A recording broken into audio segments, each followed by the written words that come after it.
ampa ne kura ede ne ho ewo enei faako a anase baabi a yefuro Kumasi ne bi ne Kumasi nyina exesi ano kwaman no eda so Kumasi ana kwaman na wo enye saa kwaman no enye saa kwaman no okay maheda bise mu yie na die ye ne se kwaman ene beda ne Kumasi yo na enkuro ni bebiri ewo ho Kumasi ni nyine no ene de ho nyina akohye Kumasi na ase exesi ona bo me bo exesi obi Kumasi a baabi a na ye kwaman pa no ene e frozen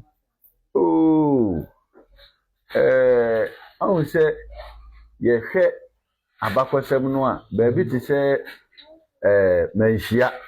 eho okay ma menkyere wade baabi ti se manhia ho I say amaman ye bekekan ehu bo mu e ma ye bi nya asante no na obi a ye oman a wode ne ho ya oti na konwa tuntum so iti no eho na no mu nyina ba omu be bom be hia iti ne ho na ma yenya eho manhia saa bia ye ho no aha iti no abakosem no kirem se eho ena na kane kwaman na ye niti okay aha yo eho ena na ye niti yo eti se na saa na tie dia enya na de na o kyenye se na nka Kumasi enye Kumasi ede ne ho se kwaman a wo hene ba ku bi na odi su se de ahemfo ni nyina di sa pepepe na konfo no che de ne dwumadie na ede no bepie asanteman mu aha se de na me kiremu no kwaman hene ne wuye na obiri eboa na se de abakosem kire no na adidie no ato na osi tutu okay di sabere na osi tutu so akwantu na kwantu mu anu owo no na ne yonko ne okonfano che ewapamu ho eti no ma memfa die sisi ohori gina emfa ntu baabi o de yanko yemra yanim yanko yanim ha eti adidi aba beto me me ba minchi abedi akonya sabere no so na okonfano che so ye konfo a osi tutu na osi tutu nim no ampa eti yenye nim se akonya die so de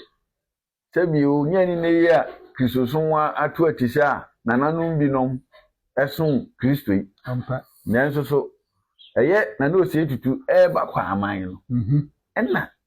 onne ne konfo ye den ba so mebo ne chidom ampa no mra medi ade wo kwa aman na mpani kasa no say a child who refuses to know what killed the father has not come of age, because whatever killed the father will definitely kill the son. Se be chiremu a pimu a o se akoda ompe di kum ne papa chiri kwan na wonyini wonyini e so pe achiri kwan nti sa di kum na gya no ebi kum no a ayo uyo cheche ni ampa brofo no kan wi ekura no ma ye confuse enti try so enti na no se tutu ye na so be pe di kum ni ofa na ne obiri eboa enti ohwehwe mu wie ehu ni se eye nuanu mbomafo ya sa be no mti suntre so nana boma akusi ene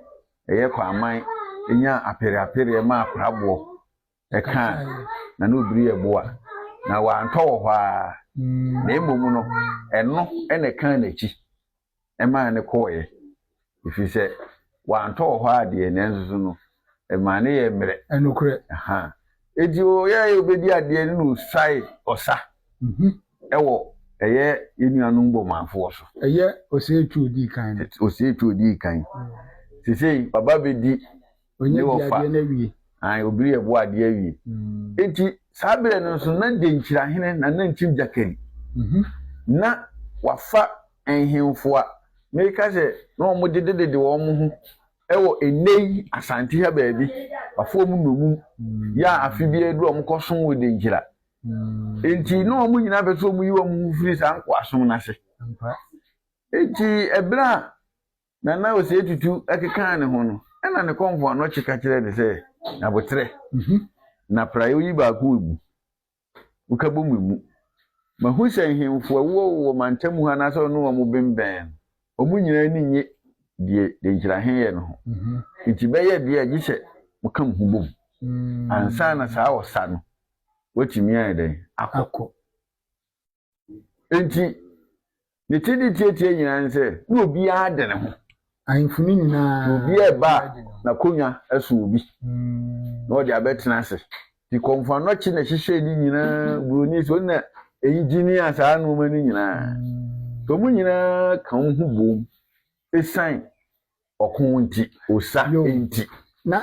honorable said ye be ya yemre no so ebe nti you said you want me hu dwuma konfano chi enam na o say true di kan so eba santima mu obeye nti say me ye ba be hwe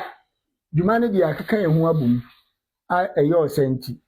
ekunimdie ne de abana me pese me hunu ye won se bebra kan fa konfano chi bi so ye free bi nim so ye obiri won na me ba na afi bi mu se ye me pese o hwe na abo ne ben man kran se abakosem o eda won se konfano chi so okoji owu aduraba